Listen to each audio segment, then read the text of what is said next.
उत्तराखंड की स्थापना के बाद से लोकसभा और विधानसभा चुनाव में सिर्फ बीजेपी और कांग्रेस के बीच ही मुकाबला देखने को मिला, लेकिन निकाय चुनाव में हाथी सभी पर भारी पड़ता दिखाई दिया है। उधम सिंह नगर के जसपुर नगर पालिका में लंबे समय से सिर्फ वही चेयरमैन चुना जाता रहा जो हाथी पर सवार होकर चुनावी मैदान में दिखाई देता है। देखिए रिपोर्ट। वैसे तो जसपुर विधानसभा चुनाव में कांग्रेस का दबदबा रहता है, लेकिन निकाय चुनाव में बसपा के सिर पर ही जसपुर का ताज सजता है। दरअसल जो प्रत्याशी बहुजन समाजवादी पार्टी के हाथी पर सवार होकर चुनावी मैदान में उतरता है, नगर पालिका का चेयरमैन वही बनता है। हम ऐसा यूं ही नहीं कह रहे, बल्कि इसके पीछे पुराने आंकड़े हैं जो ये बताते हैं कि यहाँ की जनता ने हर बार बसपा के चेयरमैन पर ही विश्वास जताया है। जसपुर में जो है अभी तक चेयरमैनी के पद के उम्मीदवारों में जब भी कामयाबी मिली है वो हाथी को मिली है, बसपा के कैंडिडेट को मिली है। और कार्यकाल भी उमर सिद्दीकी के 10 सालों में बहुत अच्छा रहा है। उसके बाद जाहिद की माता जी आई मुमताज़ बेगम, उनका भी कार्यकाल बढ़िया रहा 5 साल।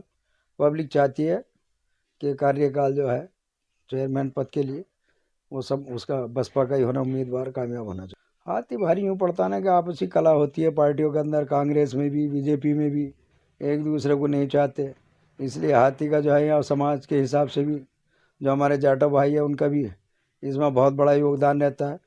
और मुस्लिमों का वो उसी को ज़्यादातर सपोर्ट करते हैं, बसपा को, उसी का कैंडिडेट को विजय बनाते हैं। 2003 में बसपा के मोहम्मद उमर चुने गए। 2008 में फिर मोहम्मद उमर चेयरमैन चुने गए। 2013 में उमर की पत्नी नूरजहां चेयरमैन बनी। 2018 में बसपा से मुमताज बेगम चेयरमैन बनी।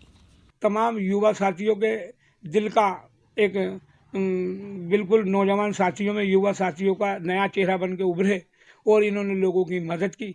तो अब इनके सामने भी कोई विकल्प नहीं था, क्योंकि हमने भी अपने कुछ साथियों से कहा कि भाई वसीम सिद्दीकी को कांग्रेस से टिकट दे दिया जाए, तो कुछ ने नाराजगी जाहिर की, किसी ने कुछ कहा, इसलिए इनके सामने भी विकल्प था। अब क्योंकि बहुजन समाज पार्टी स्वयं इनके घर आई और ये उनसे संपर्क में रहे, कांग्रेस समाज उसको बहुजन समाज पार्टी को वसीम भाई का समर्थन मिल गया और ईश्वर की कृपा रही तो ये बहुत अच्छा इलेक्शन लड़ेंगे। इस बार भी 99% पॉइंट वसीम भाई बहुजन समाज पार्टी के उम्मीदवार हैं और वो अच्छा इलेक्शन लड़ेंगे।